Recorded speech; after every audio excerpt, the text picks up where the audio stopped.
Hi, welcome to సత్యఎస్ academy. So మీ అందరికీ తెలిసిందే 5th జనవరి నాడు జరగాల్సింది 23rd ఫిబ్రవరి 2025కి గ్రూప్ 2 మెయిన్స్ని పోస్ట్పోన్ చేయడం జరిగింది. సో ఈ సమయాన్ని ఏ విధంగా ఉపయోగించుకోవాలి దాన్ని మనం ఇప్పుడు డిస్కస్ చేద్దాం.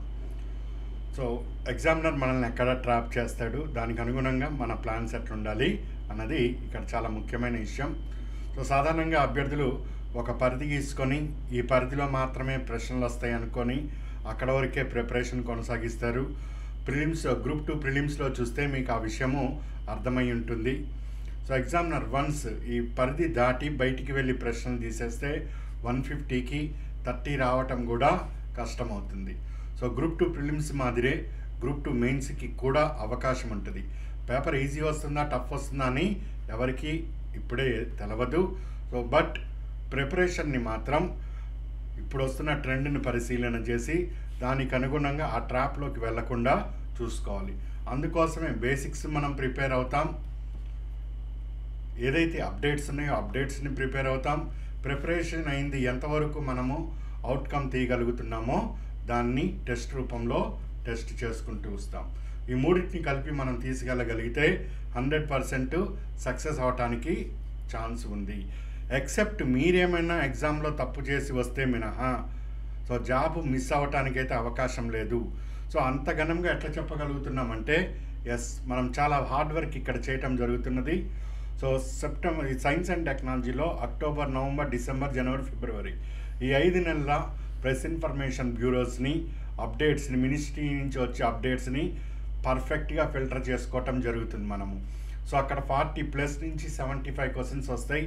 ఎవరైతే దీంట్లోకి వెళ్ళలేరో, ఇక నుంచి ఏ విధంగా ప్రశ్న పట్టుకోవాలో తెలియదో వాళ్ళందరికీ ఇవి ఆటోమేటిక్గా మిస్ అయిపోతాయి. సో అభ్యర్థులకి లిటిల్ బిట్ ఎఫర్ట్స్ పెట్టుకోగలిగినా కానీ సక్సెస్ అనేది ఈసారి ఈజీగా ఉంటుంది. ఎక్కువ మంది నెగిటివ్ మార్క్ వచ్చి పోతారండి. ఎక్కువ మంది నెగిటివ్ మార్క్ రావటం వల్లనే మిస్ అయిపోతూ ఉంటారు.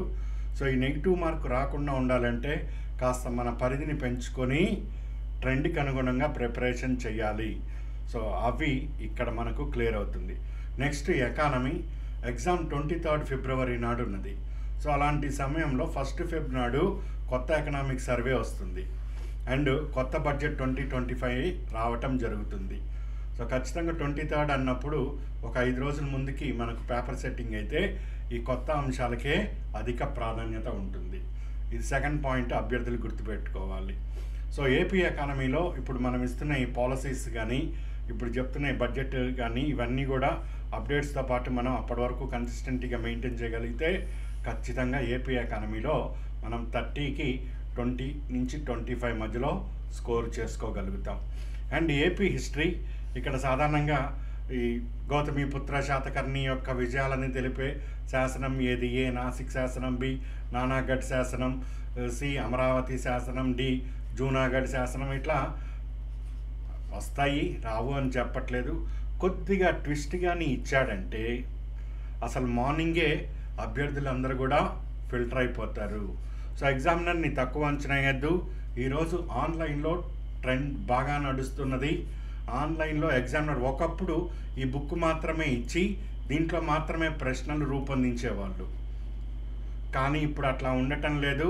ఒకసారి శాతవాహన అని మీరు గూగుల్లో టైప్ కొడితే దానికి సంబంధించి థౌజండ్స్ ఆఫ్ ఫైల్స్ మీ ముందు రావటం జరుగుతుంది.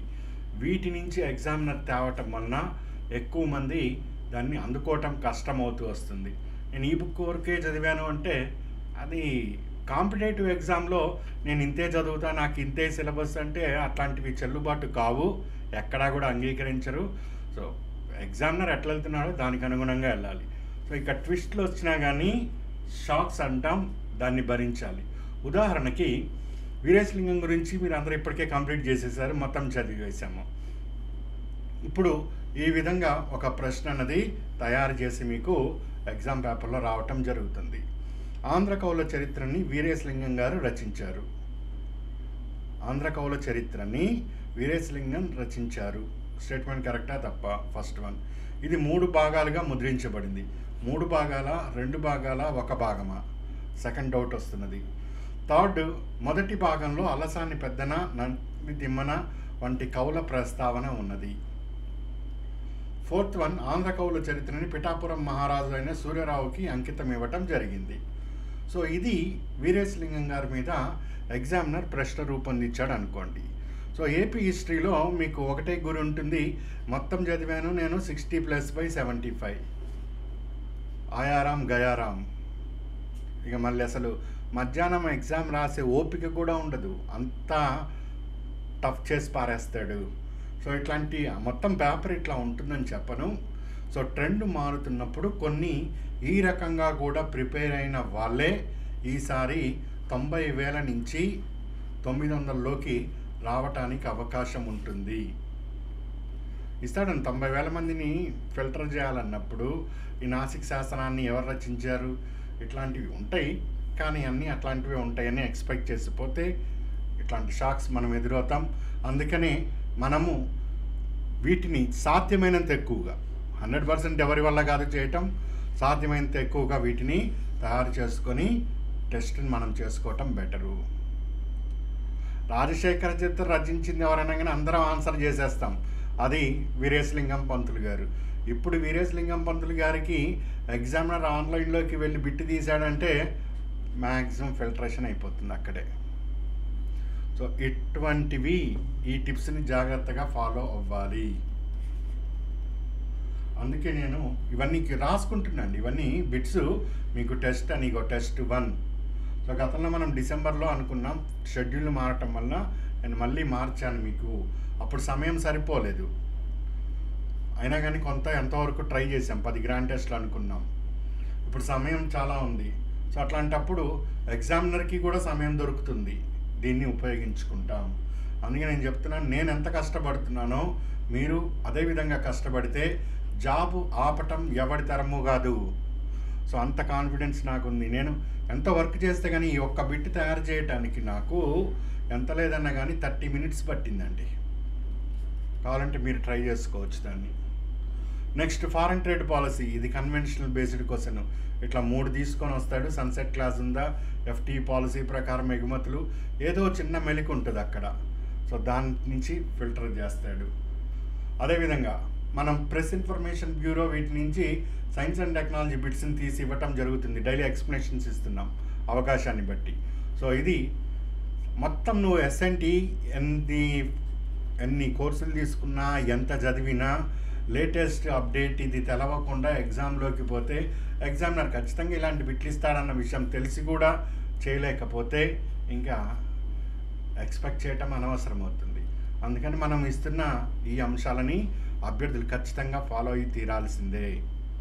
సో ఒక్కొక్క ఈ PIBని చదివి దాన్ని అర్థం చేసుకొని దాన్ని మీ ఫార్మెట్లో అర్థమయ్యే విధంగా రాసి దాని కంటెంట్ నేను మెటీరియల్ పంపించడానికి 1 full డే నేను దానికి స్పెండ్ చేయవలసి వస్తున్నది.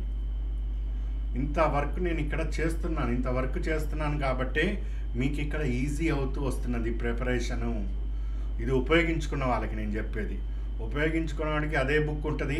ఆ పాత బుక్ని blue ink, red ink, green ink అన్ని పెట్టుకొని అక్కడే దిద్దుకుంటూ కూర్చుంటే ఈ రోజుల్లో కాంపిటీషన్ ఎగ్జామ్ తట్టుకోవటం కష్టమవుతుంది.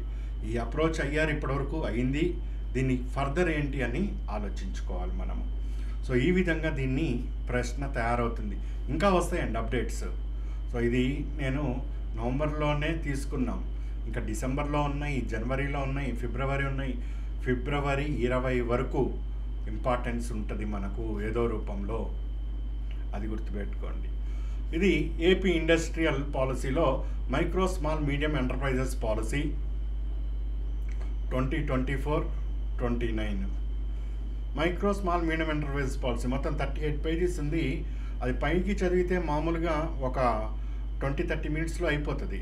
కానీ ఇన్డెప్త్గా వెళ్ళి ఎగ్జామినర్ పట్టాడంటే మాత్రం అది ఉడుంపట్టు అవుతుంది. చాలా టఫ్ చేయటానికి ఈజీ అవకాశాలు ఉన్నాయి. ఉదాహరణ ఇది చూడండి, ఏపీసిక్ ఇండస్ట్రీకి సంబంధించి ప్రభుత్వ పాలసీలో ప్రకటించిన అంశాలు. డిస్ట్రిక్ట్ ఇండస్ట్రియల్ కమిటీ డిఐసి ఎప్పుడు ఏర్పడింది? 1976, 1978, 1982, 1992. అది ఒక్కప్పటి ప్రిపరేషను. ఇప్పుడు లోపలికి వెళ్తున్నాం మనము. డిస్ట్రిక్ట్ ఇండస్ట్రియల్ కమిటీ సిక్ ఇండస్ట్రీస్కి సంబంధించి నివేదికని డైరెక్టర్ ఆఫ్ ఇండస్ట్రీస్కి అందజేస్తుంది. పాయింట్ 1. పాయింట్ 2, ఆర్బీఐ ఆదేశాల మేరకు state level inter institutional committee sick ఇండస్ట్రీస్కి సంబంధించి రివైవల్ అండ్ రీహాబిలిటేషన్ ప్లాన్ని సూచిస్తుంది. సో ఏపీ సిక్ ఇండస్ట్రీస్కి సంబంధించి micro small medium enterprises policy 24-29లో ఈ రెండు వాటిల్లో ఏది కరెక్ట్, ఏది రాంగ్? ఇది ఏపీ ఎకానమీ. సో ఇప్పుడు చెప్పండి. సో ఈ రకంగా మనము హార్డ్ వర్క్ చేయాలి. హార్డ్ వర్క్ చేసి మనల్ని మనం మోసం చేసుకోకూడదు. మనం మోసం చేసుకోకూడదు. నేను చదివాను వచ్చింది అని. సో అది ఎప్పటికప్పుడు దాన్ని క్లారిటీ ఉండాలి, రివిజన్స్ ఉండాలి. ఆ క్రమంలోనే నేను ఇక్కడ ఈ అప్డేట్స్ ఇవన్నీ డైలీ నేను మీకు అందజేస్తూ వీటిని మనల్ని మనం చీట్ చేసుకోకుండా వెళ్ళటం కోసమే ఇదిగో 7th డిసెంబర్ నాడు AP history, polity, economy, SNT total 50 bits వస్తాయి. చూడటానికి ఇది 15నే. ఇది ఈక్వల్ టు 100 ఆర్ 200కి ఈక్వల్ అవుతుంది. సమ్టైమ్స్ ఈ 50+ కూడా నేను తయారు చేసి మీకు ఇవ్వటం జరుగుతుంది. 50 మినిమం ఉంటాయి, 50+ ఉంటాయి. ఒక్కొక్క బిట్ ఇప్పుడు చూశారు కదా, అందులో 3-4 ఉంటాయి. మనకు అన్నీ అట్లా ఉంటాయని కాదు, కనీసం ఇందులో 10 నుంచి 15 బిట్స్ అయినా ఆ విధంగా తయారు చేసుకుంటాం. మరి ఈ 7th నాడు ఏం సిలబస్ చదవాలండి? నేను సిలబస్ ఏంటి? సిలబస్ A to Z ఏదైనా అడగచ్చు. సో 7th నాటికి నీ ప్రిపరేషన్ అయిపోతున్నది. That's all. ఏమున్నా ఇప్పుడు పగలు పడుకొని రాత్రి చదువుతావో, రాత్రి పడుకొని పగలు చదువుతావో, రాత్రి పగలు చదువుతావో, నవంబర్ చివరి నాటికి ఇప్పటికే చాలాసార్లు రివిజన్లు కూడా అయిపోయి ఉంటాయి చాలామందికి. చివరి నాటికి అన్నీ ఫినిష్ చేసి పక్కన పెట్టుకోవటం. 7th నాడు టెస్ట్ రాసుకుంటావు. సో ఆ టెస్ట్లో ఎక్కడి నుంచైనా కానీ పాయింట్ వస్తుంది. ఏపీ హిస్టరీ కేవలం శాతవాహన పెడతాను, అందులో రాయి నైజా అంతా. పాలిటీలో కేవలం ఈ షెడ్యూల్స్ మీద డిస్కస్ చేద్దాం కాదు, ఏదైనా బిట్ వస్తుంది. రెడీ. 7వ తారీఖు నాడు టెస్ట్కి రెడీ. అవుట్పుట్ లెక్కేస్తాం. 50కి నువ్వు 10 చేసామా, 20 చేసామా, పాజిటివ్ ఎన్ని వచ్చినాయి, నీకు నెగిటివ్ మార్క్ ఎన్ని వచ్చినాయి, ఎక్కడ తప్పు చేసామని. మళ్ళీ 11th నాడు సేమ్ అదే ప్యాటర్న్. ఎక్కడి నుంచైనా కానీ బిట్ వస్తుంది. ఏపీ హిస్టరీ 7 నుంచి 11 మధ్యలో నీకు 4 days ఉన్నది. ఇక్కడ ఈ 4 daysలో నువ్వు మళ్ళీ రివిజన్స్ చేసుకుంటూ ఉంటావు. సో ఆ విధంగా 11th ఒకటి, 14, 18 ప్రాపర్ టైం ఇచ్చుకుంటూ మీకు రివిజన్స్ తీసుకొని వెళ్తున్నా.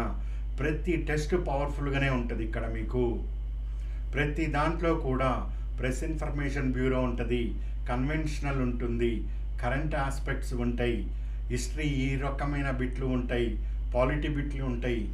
సో ప్రతిరోజు కూడా నువ్వు విశ్లేషణ చేసి అవుట్పుట్ తీసుకొని వస్తావు. దీనికి సంబంధించి ఎక్స్ప్లెనేషన్ని కూడా అవసరమైన చోట నేను అందించుకుంటూ వస్తాను. సో ఈ విధంగా నువ్వు 7th డిసెంబర్ నాడు మొదలు పెడితే 20 డిసెంబర్ వరకు ముందుకు వెళ్తూ ఉంటావు. అండ్ ఎస్పెషల్లీ 8th Feb నుంచి అవి 300 బిట్స్ అవటం జరుగుతుంది. సో 150 బిట్స్ ఎస్ఎన్టీ ఎకానమీ నుంచి, 150 bits polity and AP history నుంచి. సో ఎంత పవర్ఫుల్ స్ట్రాటజీ అంటే ఇది ప్రాపర్గా యూటిలైజ్ చేసుకున్న ఎవరికైనా కానీ జాబ్ రావాల్సిందే అండి. ఇక జాబ్ రాదు అనే మాట ఇక్కడ ఉండదు. ఇక టాపర్ అవుతామా కామా అన్నది అక్కడ డిసైడింగ్ ఫ్యాక్టరే తప్పితే జాబ్ కోసం ప్రయత్నించే ఎవరైనా కానీ ఈ నెట్వర్క్లో ఉండే అంశాలని ప్రాపర్గా అండర్స్టాండ్ చేసుకొని చేయగలిగారు అంటే 100% జాబ్లో ఉంటారు. సో మన ప్రయత్నం మనం చేస్తాం 100%. ఇంకా తర్వాత రిజల్ట్. సో మన ప్రయత్నం ఫస్ట్ అయితే మనం 100% ఇన్పుట్ ఇవ్వాలి కదా. ఏదో ఒక్క బుక్కే చదివి నేను 100% చదివాను కానీ ఎగ్జామినర్ టఫ్ ఇచ్చాడంటే ఎగ్జామినర్ టఫే ఇస్తాడు. అదేం పిల్లనిచ్చిన మామగారు కాదు. ఇంటికి వెళ్ళగానే వడలు, దోశలు, మంచి స్వీట్లు పెట్టి దానాన మచ్చిగా రాయి అని కూర్చోబెట్టడానికి. ఎగ్జామినర్ టఫ్గానే ఉంటుంది అనుకొని పోవాలి. సో ప్రిపరేషన్ని మనం టఫ్గా వర్క్ చేయాలి. ఇంత హార్డ్ వర్క్ చేసి లోపలికి వెళ్తే ఆ కాన్ఫిడెన్స్ వేరండి. అసలు ఆ కాన్ఫిడెన్స్ అన్నది నరాల నుంచి వస్తుంది. అసలు ఆ భయము గియము షేక్ అవ్వటం ఇట్లాంటివి ఉండవు. ఆ ధైర్యం కానీ అది వేరు. ఆ లెవెల్ ప్రిపరేషనే వేరు. సో ఆ రేంజ్కి రండి. జాబ్ ఎందుకు రాదో అప్పుడు చూద్దాం. సో ఫస్ట్ మన ఎఫర్ట్స్ని మనము ఇద్దాం. సో ఇక్కడ కంక్లూడ్ చేస్తున్నా. సో ఇది నేను ఇన్ని ఎఫర్ట్స్ పెడుతున్నా. యాక్చువల్గా అయితే అన్నీ నేను బ్యాక్ మీకు సిలబస్ అన్నీ ఇవ్వటం జరిగింది. నా రోల్ అయితే అయిపోయింది. బట్ ఇన్ని ఎఫర్ట్స్ పెడుతున్నందుకు, నా సమయాన్ని ఇంత వెచ్చిస్తున్నందుకు నేను కొంత అమౌంట్తో రెన్యువల్ చేసుకోమని చెప్పాను అభ్యర్థుల్ని. రెన్యువల్ చేసుకోండి. కొత్తగా అడ్మిషన్ తీసుకునే వాళ్ళు కూడా తీసుకోండి. క్లాసెస్ చాలా ఉపయోగకరంగా ఉంటాయి. సో ఎక్స్ట్రాడినరీ ఎఫర్ట్స్ ఇది. ఇన్ని 5 సంవత్సరాల నుంచి ఎదురు చూస్తున్నాం. సక్సెస్ అవుతాం. All the best. Good luck.